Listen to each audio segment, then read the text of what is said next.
unang hirit, serbisyong totoo ang unang hirit, ang saya-saya sa unang hirit. Nagbabalik po unang hirit. Narito ang mga balitang dapat nyo malaman sa ating top hirit.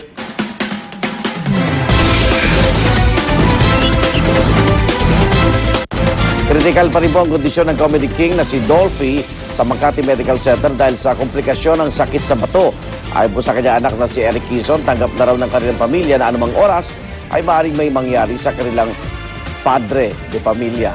Pero patuloy pa rin daw silang umaasa ng isang himala.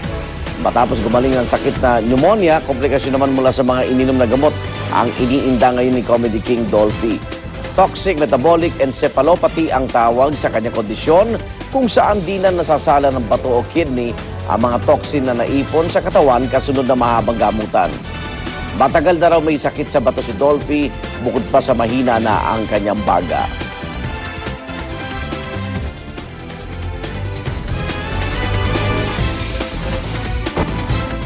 Ali and News on. Kaya sa putong ito mga kapuso, makikibalita na tayo agad kay Rhea Santos. Nandiyan po sa Makati Medical Center. Rhea? Yes, Igan, bumubuhos nga ang pagmamahal para sa Comedy King mula sa kanyang mga kapwa-artista, kasamahan sa industriya at maging mga tagahanga matapos nga nilang mabalitaan na very critical na ang kondisyon ng Comedy King. Nagsisiuwian na rin daw ang mga kamag-anak ng pamilya Quezon para makapiling si Mang Dolphy. Bumigay na kasi ang mga vital organs si Mang Dolphy at partikular na binabantayan ngayon ang kanyang kidney na ayon din sa naibalita kahapon ay maaaring bumigay anumang oras. Nasa machine ventilator po sa ICU si Dolphy. At sa mga oras na ito, Igan, makakasama natin ang isa sa mga anak ni Mang Dolphy, no? Siya yung halos nagbibigay ng update sa atin kapag nagkakaroon ng pagkakataon. Makakasama po natin si Mr. Ronnie Quezon, ang anak ni Mang Dolphy. Alright.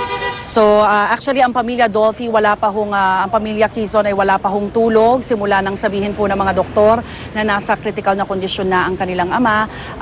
Sa mga oras nga na ito, ang balita natin bumabawi sa tulog yung ibang miyembro, nagpapahinga, kumukuha ng lakas. Alright, makakasama po natin si Ronnie Quezon. Hi, Ronnie. Hello, kumusta po? Good morning sa lahat. Unang-una, syempre, gusto namin kamustahin ang lagay ng iyong ama. Kamusta siya ngayon? So far, ganun pa din. Kung ano yung status niya kagabi, basically inoobserbahan lang siya eh. So natutulog lang siya, parang kaya pati kami nakatulog din. Hindi, ako hindi. Mga sila siya medyo natulog sa mga kapatid ko. Yes. Pero konti lang. Ngayon, makita ko gising na eh. Gising na si the family or si Mang Dolphy? The family and my dad. My dad would wake up then sleep. Okay. Parang magigising. Makikita mo naman. Pero most of the time, parang tulog naman siya. Nakausap niyo siya?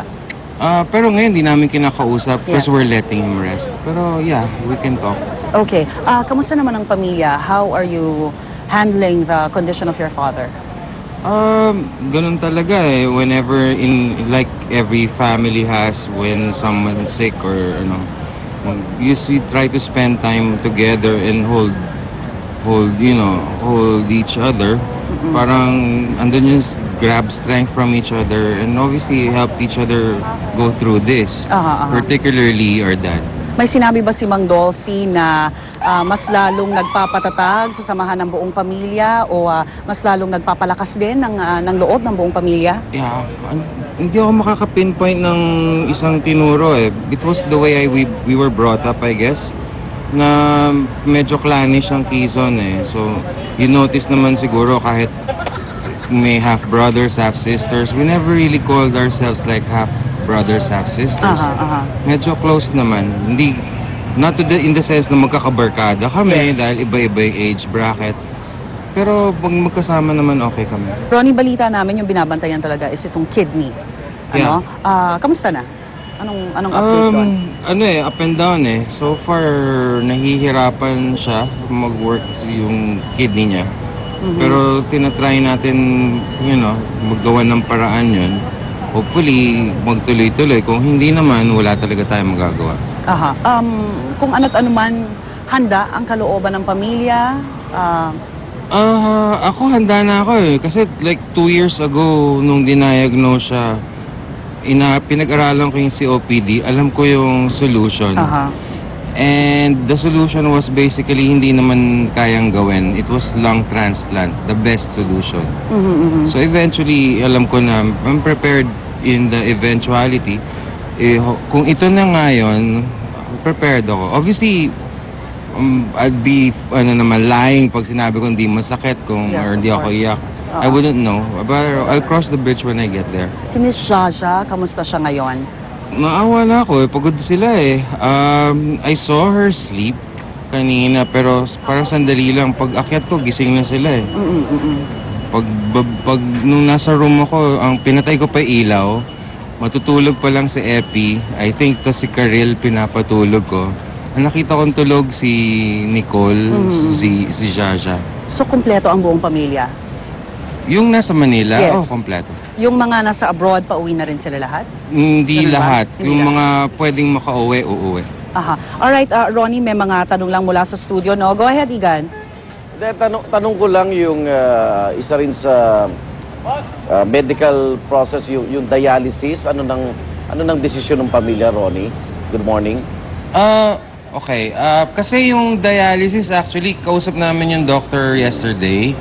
Hindi na binring up yun Oo. So I guess yung katawan ni Daddy, mahina ngayon para gawin yun. It's not in the one of the option. Oo.